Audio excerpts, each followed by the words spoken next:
Oprah has been in some hot water lately, but I'm sure it's no shock to hear that she's been lying to everyone about so many different things. From her weight to her guests she's had on, Oprah is now being exposed as a liar. Throughout her career, Oprah has been made fun of for her appearance, and especially her weight. She even said, "It was public sport to make fun of me for 25 years. I have been blamed and shamed, and I blamed and shamed myself." One hurtful moment came in her early career. Early in her career when she landed on fashion critic Mr. Blackwell's list. I was on the cover of some magazine and it said, "Dumpy, frumpy, and downright lumpy." I didn't feel angry. I felt sad. I felt hurt. I swallowed the shame. I accepted that it was my fault. Now this is just honestly sad, and throughout her entire career people have been focused on her appearance. But with this, she would lose weight and then ended up gaining it back. It was a constant cycle she was stuck in. Now one controversial moment regarded her weight loss in 1988. She started her show off by taking off an oversized coat and wheeling out a wagon holding 67 pounds of animal fat, the amount that she had lost in less than 5 months. It was full of theatrics. Now, the episode drew huge attention, earning the highest ratings in the show's history. However, years later, Oprah expressed regret about it, stating that it was simply an ego trip and admitting that she eventually regained all the weight. That's not all with her weight though. She's recently been in another controversy regarding it. For the past 10 years, Oprah worked with Weight Watchers, a diet program that was all the craze. Although it has been criticized by a lot of people as being harmful and promoting disordered eating, Oprah swore by it and promoted it every chance she got. She said the Weight Watchers program helped her lose her weight, but she came under fire in 2023 saying that she was actually using an unnamed weight loss drug, and that's how she was able to lose a lot of weight. So she lied to a bunch of people and her audience honestly felt hurt by it. Then in 2024, she decided to step down and stop working with Weight Watchers altogether. It seemed like she didn't need them anymore now that she had her weight loss education. Many people are saying she's a sellout and that everything she's ever stood for was a lie. And hey, I can't blame people for being upset over this. It's very likely that she's taking Ozempic or Ozempic adjacent, which is actually a medication for people who are diabetics. A lot of normal people every day can't afford this medication and also don't want to take it from the people who really need it, diabetics. I mean, I'm glad she's happy with her body now, but it feels like she tricked a lot of people into believing something that will never come true. It's just scummy, and a lot of people have stopped being a fan of hers. Then there's how Oprah grew up. Kitty Kelley is a journalist and author of best-selling unauthorized biographies. She wrote one about Oprah and dropped some huge bombshells. Oprah was born in Mississippi to a single teenage mother and grew up in extreme poverty. During her childhood, the cost of raising Oprah became too much for her mother to handle, so she was sent to live with her biological father. Since then, Oprah has come forward about how she had been mistreated and taken advantage of by her cousin, uncle, and family friend. As a young teenager, and after suffering for years, she ran away from home, and a year later, she became pregnant. She gave birth to a son, but he was premature and passed away only a few weeks later. Kitty, though, says this isn't true. Oprah claims she never had any new dresses or dolls and had to adopt 2 cockroaches as pets growing up in rural Mississippi. Her cousin contends she was actually relatively spoiled as a little girl. Where Oprah got that nonsense about growing up in filth and roaches, I have no idea, Catherine Carr Esther said. I've confronted her and asked, "Why do you tell such lies?" Oprah told me that's what people want to hear. The truth is boring. Something else revealed is that Oprah still does not know the true identity of her father. Esther told Kelly who he is, on the condition she not publish the information until Winfrey's mother comes clean to her daughter. Vernon Winfrey, the man who raised Oprah, is also frustrated with the way she has played fast and loose with the truth. She may be admired by the world, but I know the truth, he says. So does God, and so does Oprah. 2 of us remain ashamed.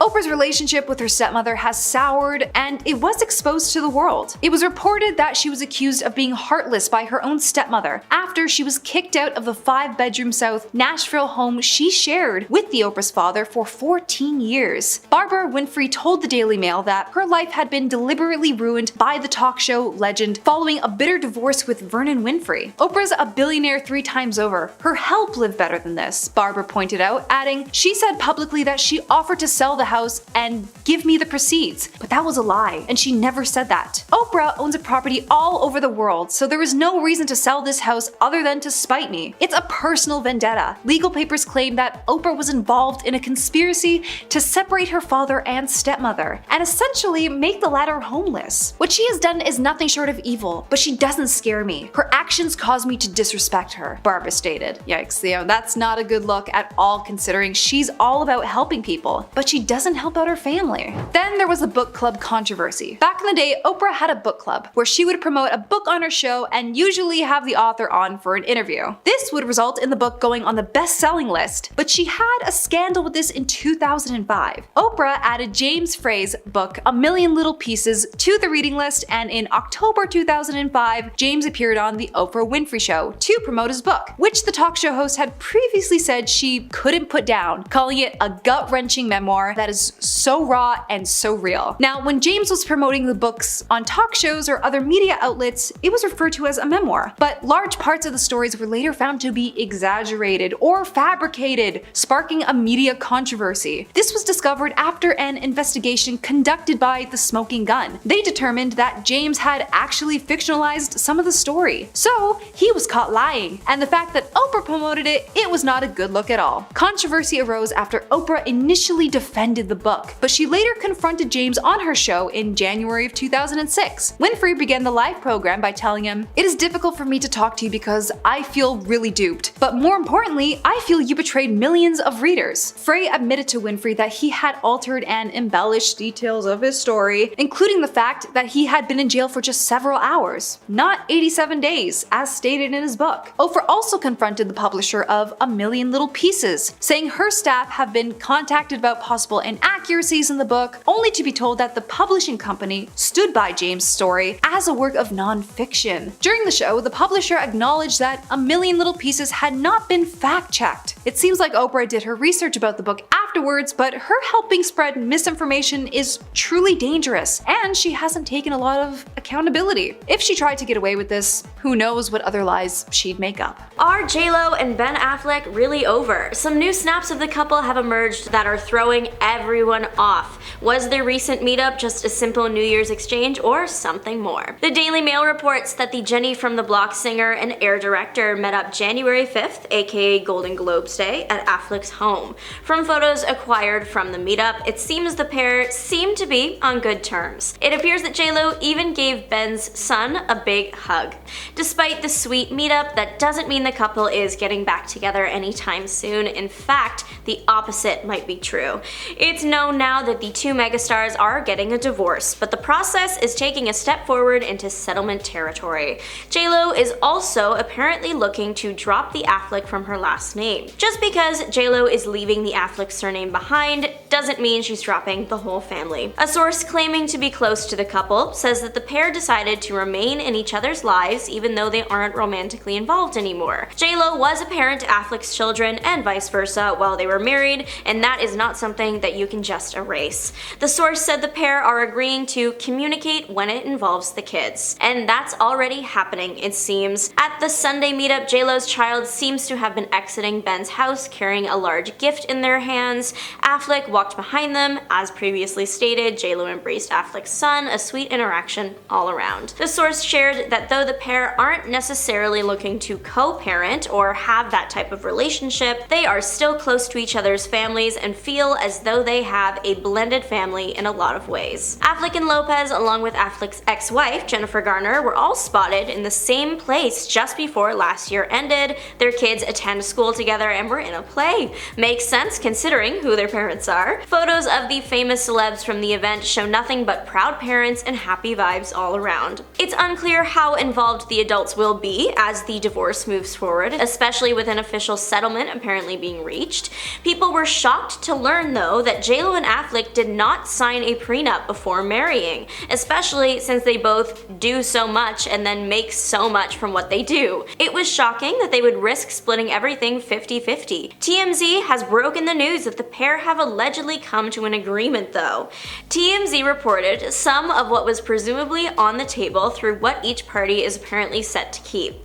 Affleck's stake in Artist Equity, the production company that he and BFF Matt Damon created in 2022, about 4 months after Affleck married J.Lo, that is sticking with its founder. The company has had a successful run so far with films like Air and Unstoppable, the latter actually featuring J.Lo, which, speaking of, J.Lo has a number of individual success stories stories from the marriage, like her romantic comedy, Marry Me, which I actually saw in theaters, had a great time, her self-produced musical album movie and documentary about said movie, plus a few other film endeavors that she is keeping. It all boils down to the easy idea that whatever the person earned, they get to keep.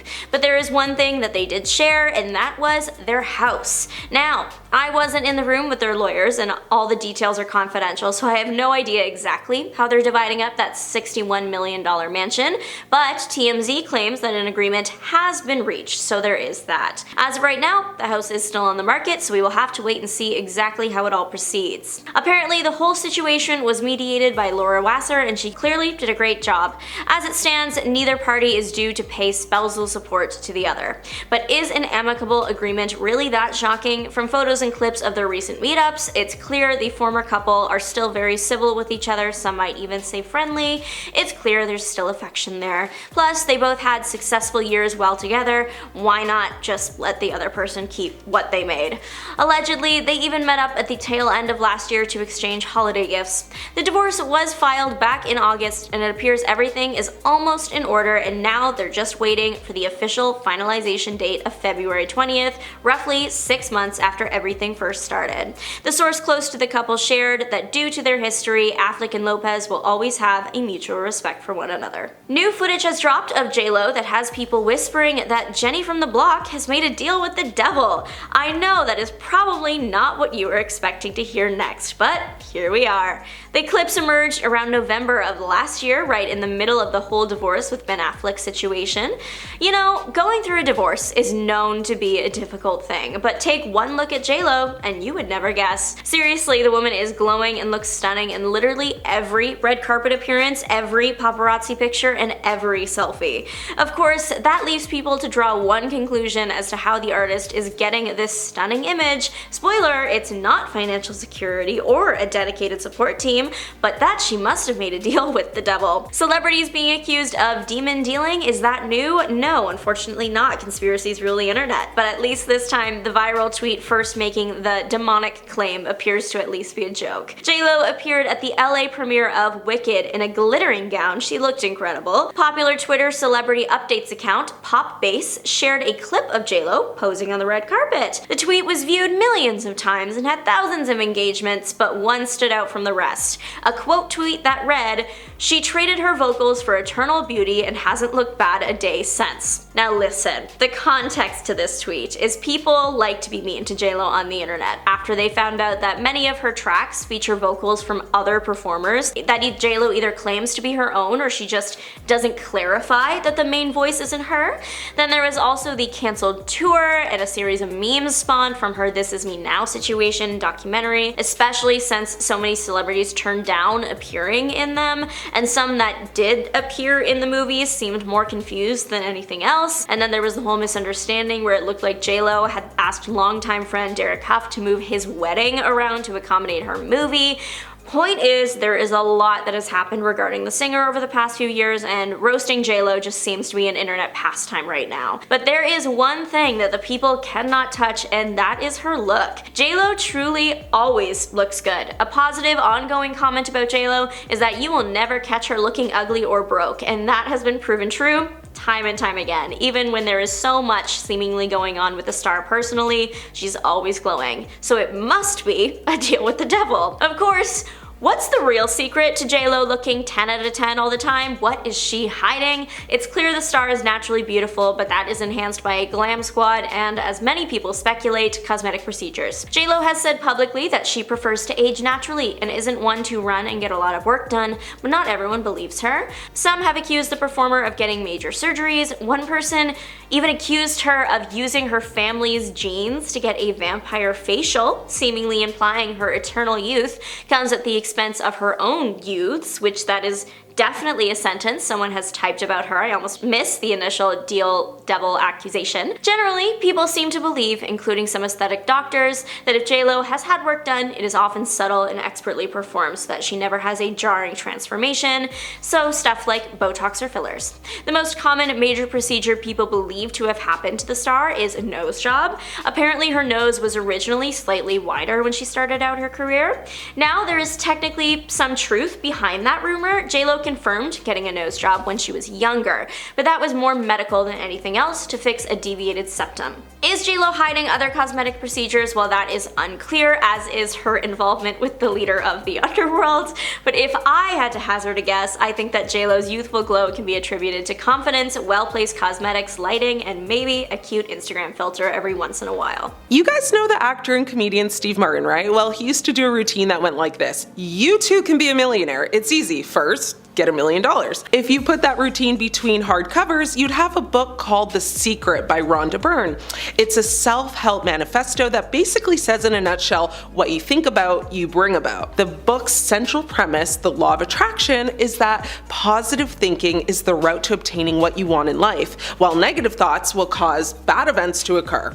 I'll be honest with you, I read it years ago, and I won't share my opinions on it too much, but like anything, I did find some good and some bad. Well, there was a big controversy surrounding Oprah about it back in 2006 because it was the subject of 2 episodes on the Oprah Winfrey Show featuring a dream team of self-help gurus, all of whom contributed to the project. At the time, Oprah wasn't just endorsing it, she championed it, putting herself right in the middle of it all, and made it a prominent theme not only in her life, but it was all over her website, and she would reference it in many moments on her show and in interviews. Her involvement actually helped the book sell more than 2 million copies, which put it ahead of the new Harry Potter book at the time on the Amazon bestseller list. These 2 episodes, however, caused a lot of issues and controversy because Oprah's producers received a letter from one viewer named Kim Tingham, who had received a breast cancer diagnosis shortly after the show aired. They were alarmed by how far she had taken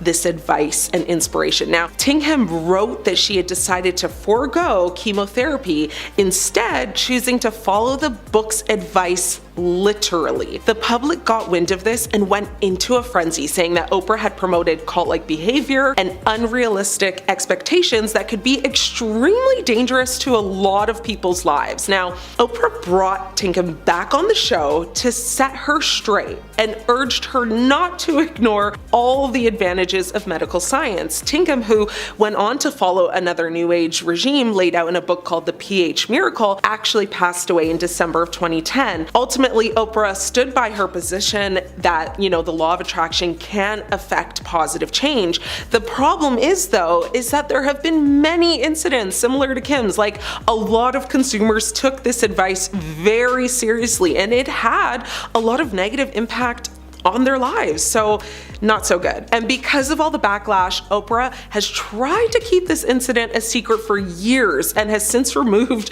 both episodes on her channel and website to try and keep the whole debacle under wraps. Next, I want to talk about Oprah's Maui scandal. Now, Oprah has a special connection to the island of Maui, Hawaii. In 2002, she purchased a 23-acre estate, which she has used as a private retreat and vacation home. Must be nice.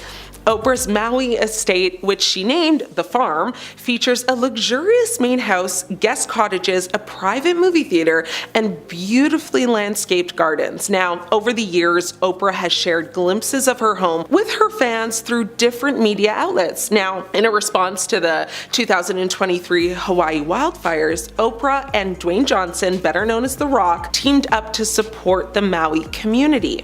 They created the People's Fund of Maui. Every dollar that you send that goes directly to the people. They both pledged $10 million to establish the fund, which aimed to provide financial assistance to affected Maui residents. Now, when Oprah and The Rock both contributed their initial $10 million payment to the fund, they also invited the public to contribute their own donations for the rest of it. When it launched, critics began questioning why the 2 celebs didn't just fund it entirely themselves, especially given their wealth and net worth, and some people have said that we should just be grateful to have help at all, and that nobody, including celebrities, are obligated to help or give money to anything. But the big controversy and issue that many people have is how wealthy Americans have taken over large portions of Hawaiian real estate, even while native Hawaiians struggle to even receive land promised to be returned to to them from the US government. People are on a 40-year-old waiting list for a home that the US government stole from natives over a century ago. And during the big fires in Maui, residents fleeing the carnage of the flames were held up at the gates of Oprah's very large fenced property. She was not staying at the vacation home at the time and opened up upon learning of the tragedy, but residents felt a certain way knowing they had to contact authorities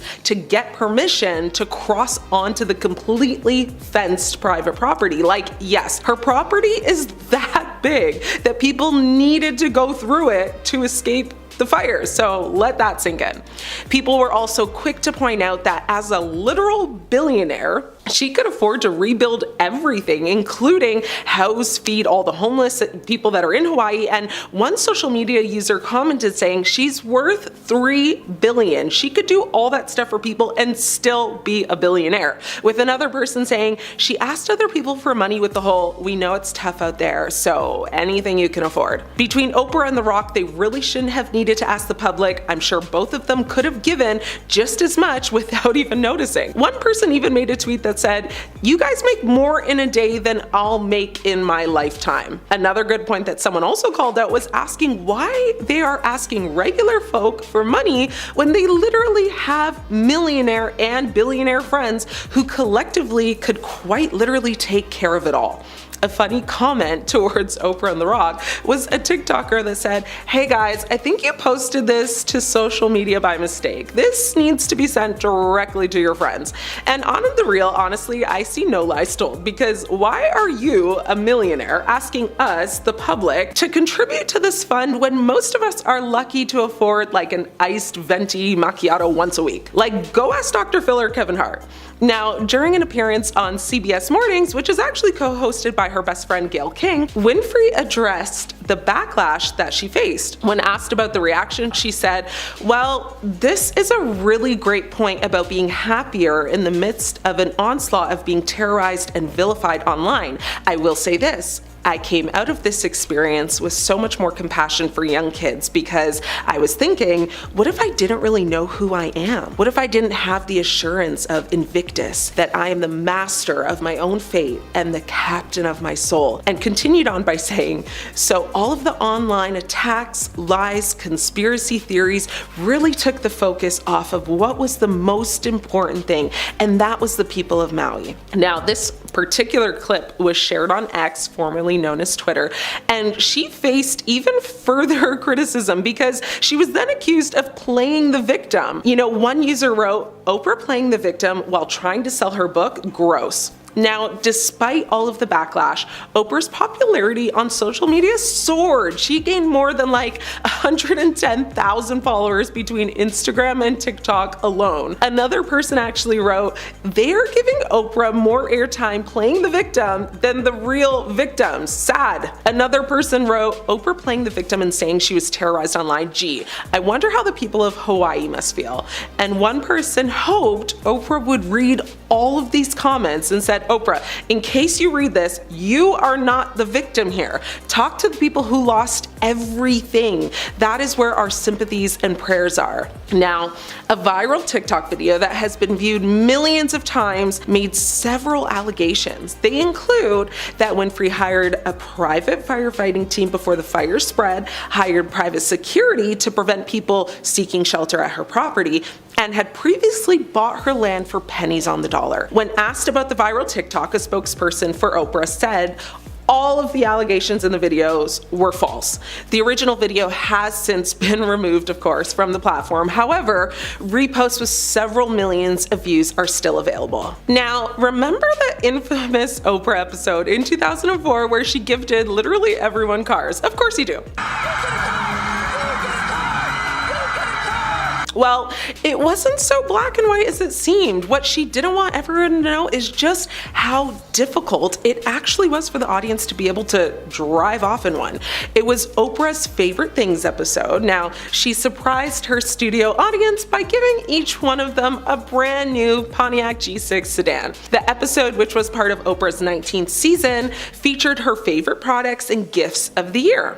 At the end of the show, Oprah announced she was giving away 276 cars, each valued at about $28,000. Now, the surprise gift was met with tears, cheers, and screams of excitement, of course. The episode actually became one of the most memorable moments in Oprah's show's history, and it was widely covered in the media. To this day, it has been literally one of the most parodied clips, and people just can't seem to get enough of it. Well, as exciting as everyone was to know they'd just been gifted a car, what followed after is that they were hit with a hard slap of reality when they were told that it wasn't quite totally free. They were then told if they wanted to drive it off the lot, they'd first have to pay about $7,000 in taxes, which, let's be honest, like, who, especially around Christmas time, has a free $7,000 just sitting around ready to be dropped on a new car's taxes? If you're already planning on buying a new car, cool, totally get it, but being realistic, I would say more than half of her guests did not have that type of money just readily available.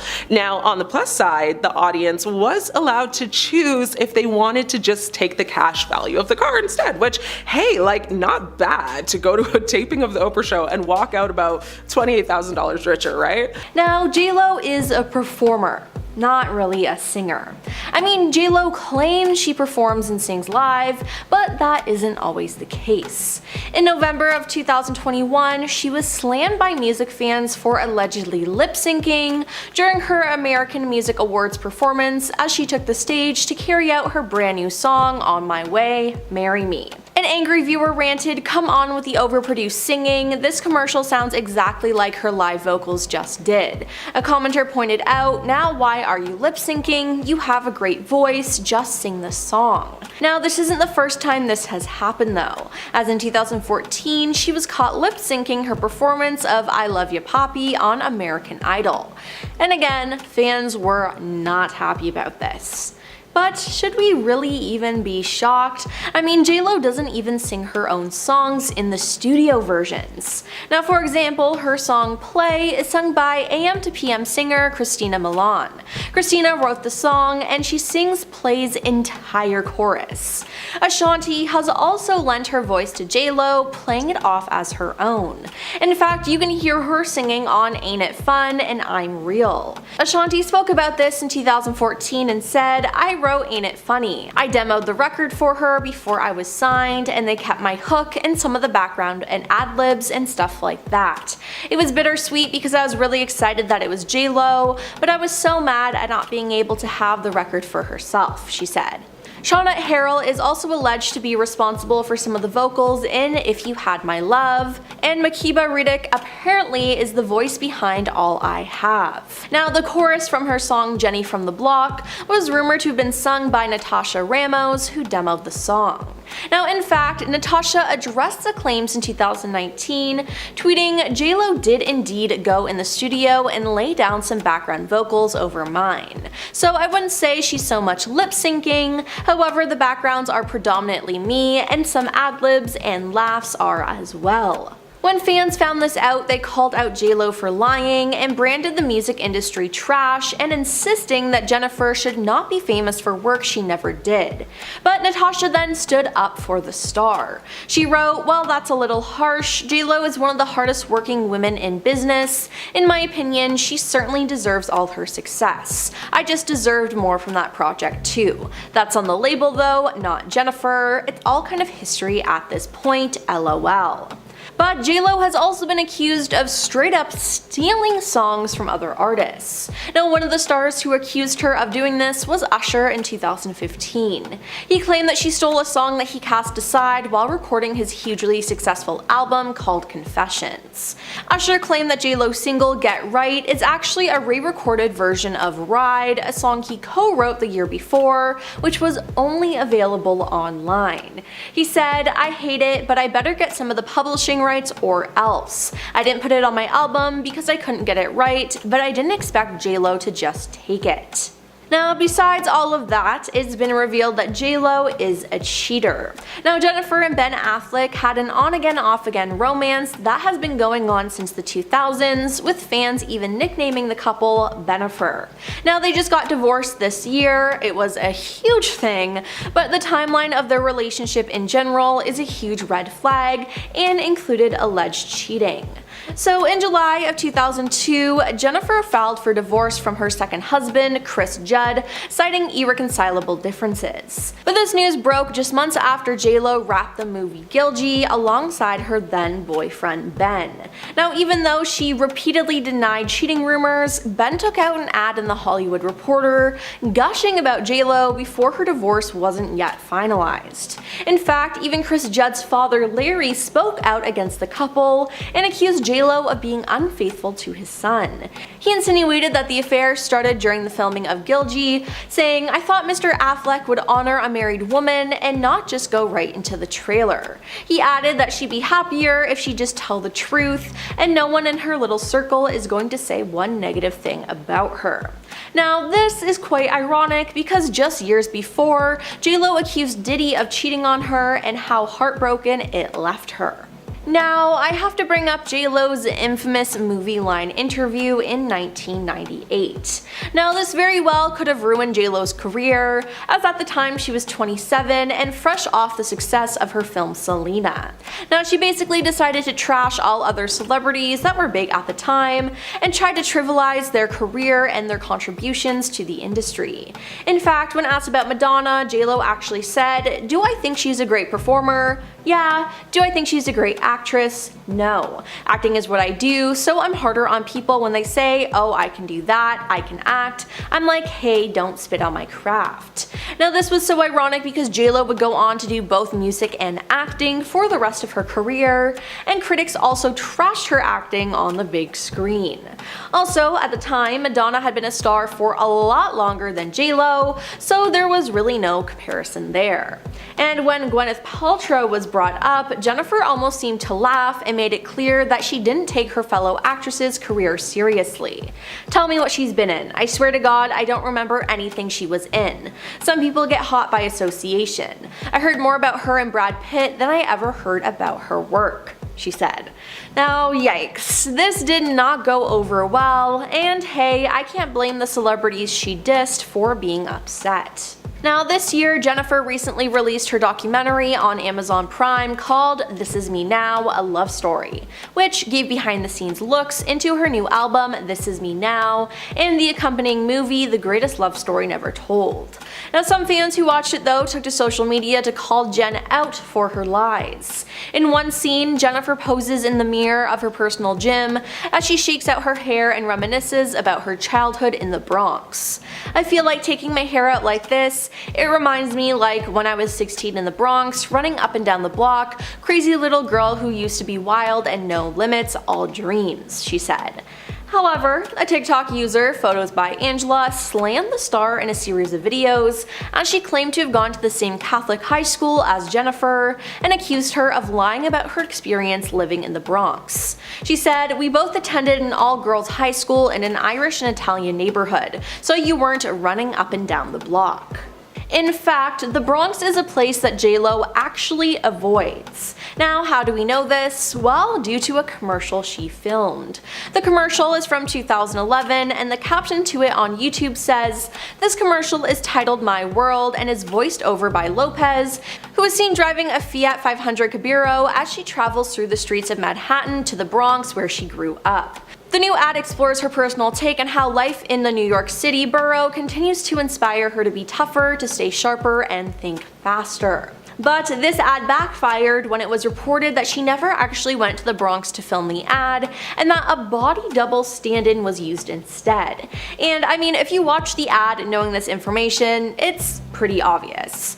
I mean, why not just ditch J-Lo and use a different celebrity who would actually show up on set? Now, it's just crazy that they let her get away with this. Oprah has been on a downward spiral recently, and one of the reasons is due to her lying about her weight loss and her fan fans are mad. When Oprah stepped into showbiz, she was bigger in size compared to other stars. In fact, her weight was actually used against her disguised as jokes. This happened when Joan Rivers was hosting The Tonight Show in 1985 during Oprah's first ever national TV appearance. Oprah recalled the incident in her book Food, Health, and Happiness, writing, "It was all going smoothly, I was starting to settle in, and then it happened. Joan interrupted with perhaps the only question I hadn't prepared for. So, how do you gain all the weight? Wait a minute, did she just use my national television debut to ask me why I was so fat? The studio started spinning. The word fat reverberated in my brain." She continued by saying Joan sat behind Johnny's big wooden desk, telling me that she didn't want to hear my excuses and that I shouldn't have let this happen. She wagged her flawlessly manicured finger at me, pointed out that I was still a single girl, and challenged me to come back 15 pounds lighter the next time she hosted. Now, this was obviously a horrible thing for Joan to do, but after this, Oprah didn't want to be known as that fat girl and started her own weight loss journey that had many ups and downs. Now, in the past, Oprah said, "It was public sport to make fun of me for 25 years. I have been blamed and shamed, and I blamed and shamed myself." One hurtful moment came early in her career when she landed on fashion critic Mr. Blackwell's list. "I was on the cover of some magazine and it said dumpy, frumpy, and downright lumpy. I didn't feel angry, I felt sad, I felt hurt, I swallowed the shame, and I accepted it that it was my fault." So Oprah then worked on herself, but not in the best way. Now, one controversial moment regarding her weight loss was in 1988. Now, she started her show off by taking off an oversized coat and wheeling out a wagon holding 67 pounds of animal fat, the amount she had lost in less than 5 months. It was full of theatrics. Now, the episode drew huge attention, earning the highest ratings in the show's history. However, years later, Oprah expressed regret about it, stating that it was simply an ego trip and admitted that she eventually regained all the weight back. That's not all with her weight though, as she's recently been in another controversy regarding it. In December 2023, Oprah told People magazine that she had been using an unspecified weight loss drug in addition to lifestyle changes to maintain her healthy weight. The fact that there's a medically approved prescription for managing weight and staying healthier in my lifetime feels like a relief, like redemption, like a gift, she said in her cover story. "I now use it as I feel I need it, as a tool to manage not yo-yoing." But before that, Oprah said she'd been tied to the idea that maintaining a healthy weight was a matter of sheer willpower. But here's the thing. Oprah had been the face of the brand Weight Watchers for over like 10 years, and I mean, she promoted it all the time and swore by it. But then in 2024, she decided to step down and stop working with Weight Watchers altogether.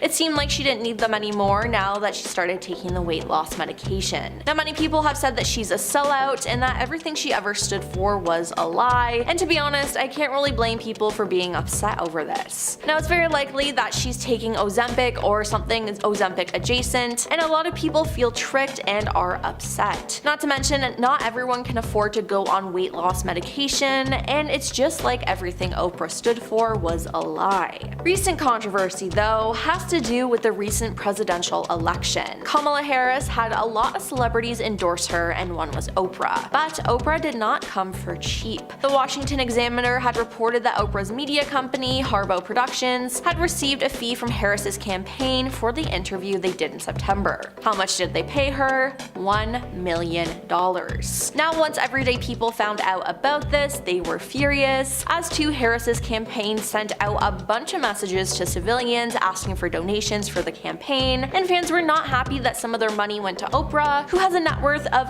$3 billion. Now, honestly, that just seems like she's being super greedy. Now, it was then said that Oprah donated $150 million to the campaign, but that was false too. Nicole Nichols, a spokesperson for Oprah, told USA Today that the show host had not donated to Harris's campaign. No donations to Harris from Oprah nor her company, Harpo Inc., are listed on the Federal Election Commission website or Open Secrets, a nonpartisan research group that tracks US political spending. Now, Oprah has then come out though saying she was paid, but it was for her production company. "I was not paid a dime. My time and energy was my way of supporting the campaign for the live streaming event in September. My production company, Harpo, was asked to bring in set design, lights, cameras, microphones, crew, producers, and every other item necessary, including the benches and the chairs that we sat on, to put on a live production. I did not take any personal fee, however the people who worked in that production needed to be paid and were, end of story," she said. Now, an insider from the Harris camp backed that up, noting that no one was compensated, but that per campaign rules, they are legally required to pay for costs associated with appearances, including production, travel, and costs for their crew. The $1 million from Harris for president was only about meeting campaign finance obligations, and specifically said event production in its itemized statement. But on an Instagram post about the situation, one fan commented, "Y'all are thinking Oprah's support can be purchased is beyond me." Now, Oprah herself responded in the comments saying, "Thank you so much for saying this. I want to high five you and give you a hug. Usually I'm reluctant to respond to rumors in general, but these days I realize if you don't stop a lie, it just gets bigger." But it's important to note that this isn't the first time Oprah's been questioned by the general public about funds. In early August 2023, a series of wildfires broke out in Hawaii, and it was devastating. Now, in light of the tragedy, Oprah and Dwayne "The Rock" Johnson took to Instagram and TikTok, and in a video, they introduced their new collaboration, the People's Fund of Maui. They said that their relief fund was intended to raise money for Maui residents who had been affected by the tragedy. They claimed that because people were so confused about how to help Maui residents, they sought to create a fund that would directly provide residents with relief. Now, in a lengthy caption, the pair wrote, "We're honored to announce the People's Fund of Maui, a fund putting money directly into the pockets of those who were affected by the recent wildfires." They then put $10 million of their own money into the fund, but people started questioning this as they were confused as to why the celebs were asking everyday people to donate instead of their celebrity friends, or even them just funding it themselves. Again, Oprah has a net worth of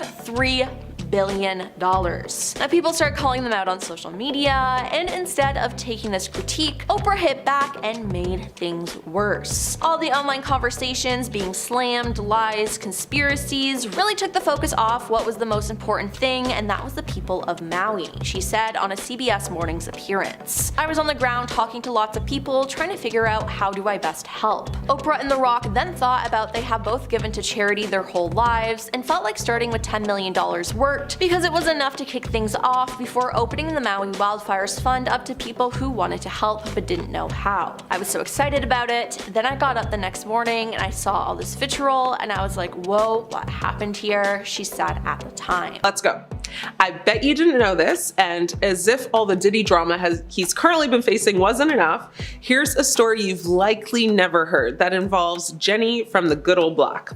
So, Jennifer Lopez and Sean Diddy Combs dated way back in 1999 after he was a producer on her hit debut album, On the Six. The pair split in 2001, and Lopez has remained tight-lipped about the pair's relationship, but in December of 1999, Sean Diddy Combs, Jennifer Lopez, his bodyguard Anthony Wolf Jones, and a 21-year-old rapper Jamal Shine Barrow, a Combs protege, were involved in a disagreement at Club New York in Manhattan that ended with blasting and left 3 people injured.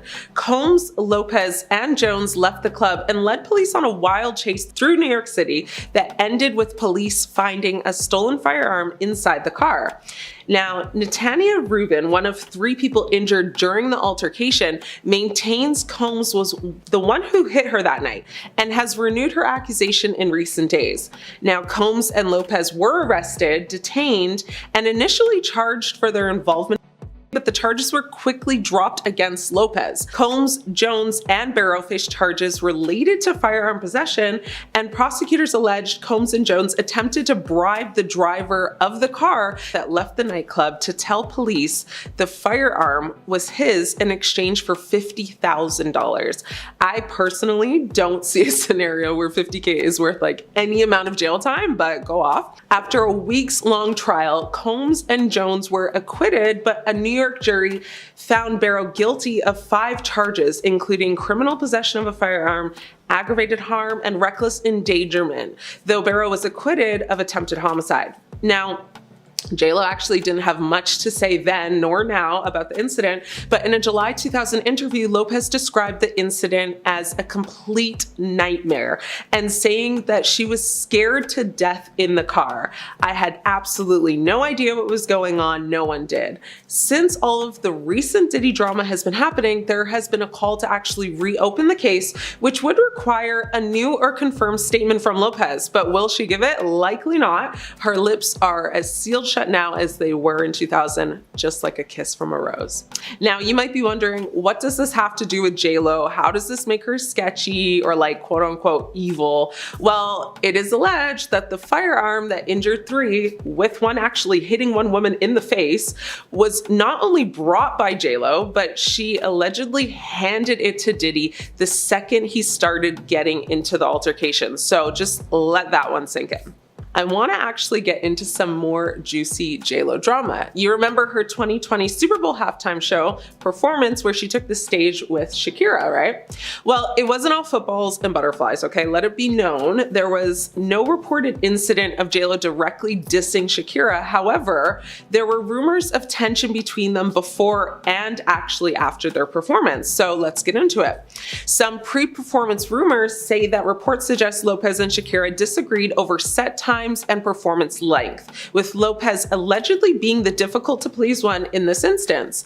Now, rumors also indicated they both had very different artistic visions, but in the end, you guessed it, JLo won that battle and basically got everything she wanted, like a real true diva at any cost, it seems though, right? So now one rumor that hit a nerve for a lot of Shakira fans is that when Shakira was doing her like belly dancing, a lot of people saw JLo's reaction and basically said she looked disinterested, dismissive, and like essentially disapproving of Shakira's moves. I saw it. Shakira looked fire, like it's giving jealousy by JLo. Fans also speculated about tension between Lopez and Shakira based on their social media interactions. Shakira actually posted a pic on Instagram with both her and JLo in the shot, while JLo actually only posted one with just herself to promote the Super Bowl performance. Now, I'm not gonna lie, like I would definitely feel away if I was Shakira. And again, there's no direct evidence that support these claims that Lopez dissed Shakira, and both artists actually have maintained that they denied these rumors and have even praised each other's performances. So like whether there was actually any malice behind JLo's actions, I guess we'll never truly know. But what do you guys think though? Like big red flags or like a little baby pink one? I want to talk about JLo's lack of accountability, and this may not seem evil or like a red flag, but ask yourself this again once I'm actually done. So JLo has been accused of many things. Like, okay, let's forget that she's a diva in her own right, and maybe she has even like earned that title. But something she's been accused of can't just be overlooked so easy or chalked up to like, oh, she's just a Hollywood diva. You know, firstly, she's been accused of plagiarism. Now, not only with her music, but like with her music videos, and we're not just talking lyrics, but allegedly also taking vocals. So JLo has faced accusations of using Ashanti's, our R&B queen of the early 2000s, vocals without proper credit on several songs, like including I'm Real and Ain't It Funny. Ashanti had recorded demo versions of these songs, and parts of her vocals were allegedly used in the final tracks. That's wild. And like, despite all the claims being pretty strong and solid, JLo has quite honestly taken no accountability at all. Like, she actually hasn't even addressed the claims once. And she's also had quite a few lawsuits. So she's been sued for copyright infringement, breach of contract, and unfair business practices, all of which she hasn't addressed or taken any real accountability for either. Like, I love me a problematic queen, but this is a lot. Another horrible moment for JLo was in 2017 when she faced backlash after posting a message on Instagram expressing her support for unity and peace following protests in Charlottesville, Virginia. Now, her post included the hashtag All Lives Matter, which some interpreted as dismissive of the Matter movement, and critics argued that Lopez understood BLM's movement's purpose, and some felt that All Lives Matter downplayed systemic racism. Others criticized Lopez for her apparent ignorance of social injustice issues. So all in all, the consensus was that her post was insensitive, and tone deaf. She did delete the post like literally 10 minutes later. Like that's how quick and easy it is to get canceled in Hollywood, folks, so be careful. But will you be surprised if I tell you she not only did not take accountability, but she didn't publicly apologize either, explain any of it, or address it at all? Shocker. Oprah has found her name tied to Diddy in recent months after people noticed how comfortable she appeared with the rapper in party snapshots. Now she has been accused of aiding disgraced music artist Sean Diddy Combs and making his transgressions happen over the years. You might recall that Sean Diddy Combs is in some serious trouble right now after multiple people have stepped forward accusing him of engaging with them and others without consent, forcing people into unwanted scenarios, and making people consume things unknowingly, filming and then using that footage from inappropriate parties that he called freak-offs as blackmail to keep it all in the down low, and just generally being a really awful person, and definitely not the kind of guy you'd want your name attached to, especially not if you're someone as famous as Oprah, who has established themselves over the years as someone in firm support of the Me Too movement and being a beacon of hope. Unfortunately for Oprah, she was spotted at Diddy parties of the past, and it is coming back to haunt her. The thing is though, many big Hollywood names have appeared on a Diddy guest list, but not everyone has been a guest at a freak-off. Diddy in general was known as the party host in the 2000s. He hosted the white attire parties, massive birthday celebrations, after parties. They were known for being extravagant and expensive, and everyone wanted to attend. It was a status symbol to be around that much wealth. Allegedly, sometimes the after parties for Diddy events were freak-offs, but many news publications report that often by the time a party descended into a freak-off, many of the famous names had already left. But people aren't just accusing Oprah of attending freak-offs, but also aiding in putting them on. Some sites even saying that she provided the people. Some people even go so far as to claim that Diddy's home was connected to Oprah's via an underground tunnel system, and that's how they did it. And that's a serious thing to say, but Oprah's tunnel accusations don't even just have to do with Diddy, and they didn't start with him either. People have accused Oprah of being part of a larger, multiple parties involved kind of situation that is similar in theme to the Diddy stuff, that directly linked her to some nefarious alleged activity involving forcing younger individuals into bad situations. Surprisingly, one woman claims not only is Oprah involved, but that she was given the address to a tunnel's entrance. Adria English filed a lawsuit against Diddy, claiming she worked for Combs at the Hamptons and Miami parties he threw in the mid to late 2000s. She claimed that the drinks she was given on the job had things in them that she didn't ask for.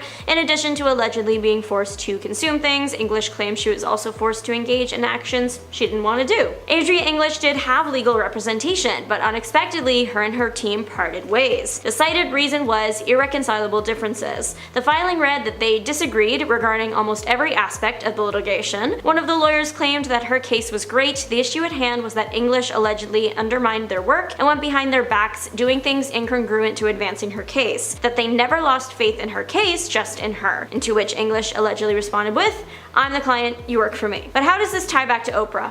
Well, another major point of conflict between English and her representation was that they requested that English refrain from speaking to the media. Pretty soon after parting ways, English spoke to independent media, and the interview made its way around TikTok gossip pages. English claimed that there were tunnels under Oprah's home. She also made the bold statement, she sees what's going on because she's a participant. As of right now, no credible news site has been able to find information confirming this, or a tunnel system under any of Oprah's properties. In fact, some websites have looked into the tunnel rumor and stated it false. I'm not saying that Adria English is lying, just that the information has not yet been officially confirmed. But Diddy isn't the first time Oprah has found her name tied to some questionable characters. She was famously close to the man, who also had a very public falling out with Hollywood after his past transgressions came to light. Name rhymes with Starvey, anyways you get it. Seal publicly called out Oprah on Instagram for her past relationship for this person. The man posted a couple of pictures featuring Oprah interacting with the man, the text reading, "When you have been part of the problem for decades, but suddenly they all think you are the solution." Seal added his own caption to this photo, calling out an individual for hearing the rumors but not doing anything about it, and implying that the person was pretending that they didn't know what was happening. Sure, Seal didn't name names, but he did post faces, particularly Oprah's. Everyone assumed he was taking a dig at the talk show host. Seal insisted this wasn't the case, it just happened to be Oprah that was the one pictured with the man. It was more about the man in the picture than the talk show host in the picture, and the text was to be taken as a generalization of the entertainment industry rather than a direct attack. However, people weren't quick to forget it. In fact, this spurred some folks to look closer into the relationship between the two major celebrity figures. One Quora user named Marina Kane made a startling connection between the two parties. Back in 2019, two documentaries with similar themes premiered at the Sundance Film Festival, but only one seemed to earn positive reviews and media coverage. One doc was about the previously mentioned producer, and the other doc was about Michael Jackson. A Hollywood entertainment lawyer made the bombshell claim that the producer and Oprah helped fund the Jackson documentary to draw focus from the one about him. In my own research about this, I was unable to find anything solid confirming this, just what Oprah said about why she provided financial support to the other one. She said she believed the survivors and that the issue was too important to stay silent. A few years ago, a major scandal revealed that Oprah was not as involved with her Leadership Academy as she made it seem. The Leadership Academy was originally designed and created to be a place to uplift girls in the community, but the good deed was quickly tarnished when the dorm matron was accused by multiple students of acting inappropriately towards them. The matron was arrested and faced 14 charges. In addition to those of inappropriate physical contact, the matron was also accused of getting into a physical confrontation with a dorm parent, and separately injuring 3 people while operating a golf cart. Adding more fuel to this fire, Oprah was later sued by the school's headmistress for over $250,000 on grounds of defamation. This was a direct result of the situation with the dorm matron. While that legal battle was happening, Winfrey had publicly commented that she was doing a total overhaul of the school, that she'd lost confidence in the headmistress. The headmistress claimed that these statements made it harder for her to find work afterward. Court papers from the case read that Winfrey had originally intended to hire nurses to be the dorm matrons. However, the headmistress went a different route, and according to an article from CBS News, hired 8 young women from a local company called Party Design. Winfrey's lawyers at the time wrote about this, saying these young women were later found to be totally qualified to handle the position, something the headmistress had been warned about. The 2 women were expected to settle this in court, but instead came to an agreement privately shortly before the date. One feature on Oprah's show later came back to bite the host when it was revealed that the star of that segment was accused of over 600 instances of physically engaging with people without consent. The man was called John of God, and he ended up receiving hundreds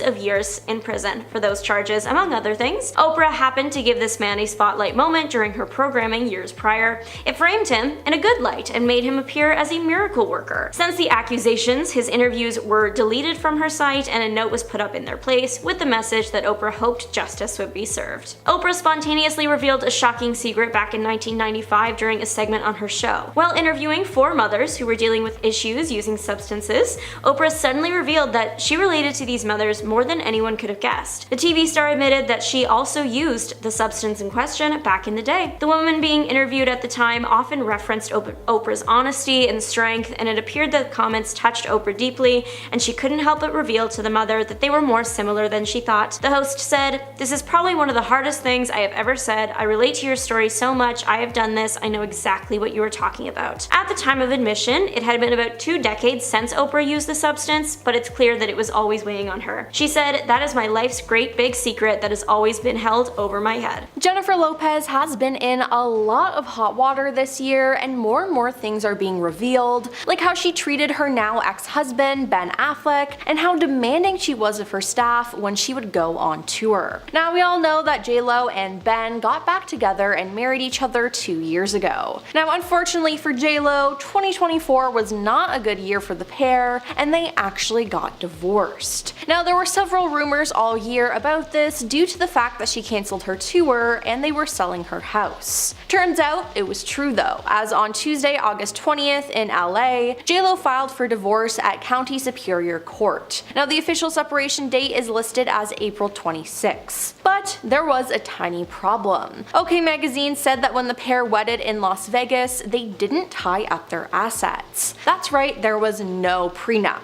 At least that's what was alleged. Now, according to the source, Jen's love for Ben was so unconditional at the time, she didn't see a prenup as necessary. Now, this was confirmed this week as TMZ broke the news that there was no prenup in place, which is honestly scary. Now, usually when there is no prenup, the couple would split their assets 50-50, but apparently this is not happening. Now, a settlement they reached was essentially like a prenup, which is good for Jen considering her net worth is much higher than Ben's. Not to mention, a person with knowledge of the matter suggested that Jennifer spent more money during their relationship. The insider alleges J-Lo took on the majority of the financial responsibility. One little known secret is that Jennifer paid for much of their marital expenses, the source claimed. She's adding up all those private jet bills she puts on her plastic, the hotels and meals, clothes, coffee runs, gas. The high cost of living was done on her dime. She paid the lion's share for that $60 million mansion they bought too, they added. Ben took so much money out of her, at least that's what she's saying. And all I can say is, yikes. Then there's also the fact that she's super demanding. Like, honestly, her list of so-called requests are insane. Now, J-Lo seems to be obsessed with the color white, so much so that she demands any dressing rooms to be completely redecorated. And this isn't even an exaggeration. A list with all her demands was leaked, and she demanded to have an all-white dressing room, including white candles, tables, couches, drapes, tablecloths, and flowers. She also requested a large number of candles, which must be either lime blossom or Joe Malone's grapefruit. And this has followed through her entire career. In January of 2016, J-Lo began her residency in Las Vegas and made millions and millions of dollars. But the money wasn't enough for her to sign on. She also requested 3 penthouse suites all next to each other and a playground in her suite for her kids. She also demanded a personal laundry service and for each room to have its own on-call butler wearing all white, in addition to the housekeeping staff signing NDAs. And finally, she requested brand new toilets for the backstage area, and of course, an all-white dressing room. Then there was the fact that it was exposed that she didn't actually go to the Bronx to film a commercial. She just pretended to and used a stunt double. Now, the commercial is from 2011, where J-Lo is seen driving a Fiat 500 Cabero as she travels through the streets of Manhattan to the Bronx, where she grew up. But the ad backfired when it was reported that she never actually went to the Bronx to film the ad, and that a body double stand-in was used instead. And I mean, if you watch the ad knowing this information, it's pretty obvious. But I mean, why not just ditch J-Lo and use another celebrity who would actually show up on set? It's just a bad look and honestly completely embarrassing.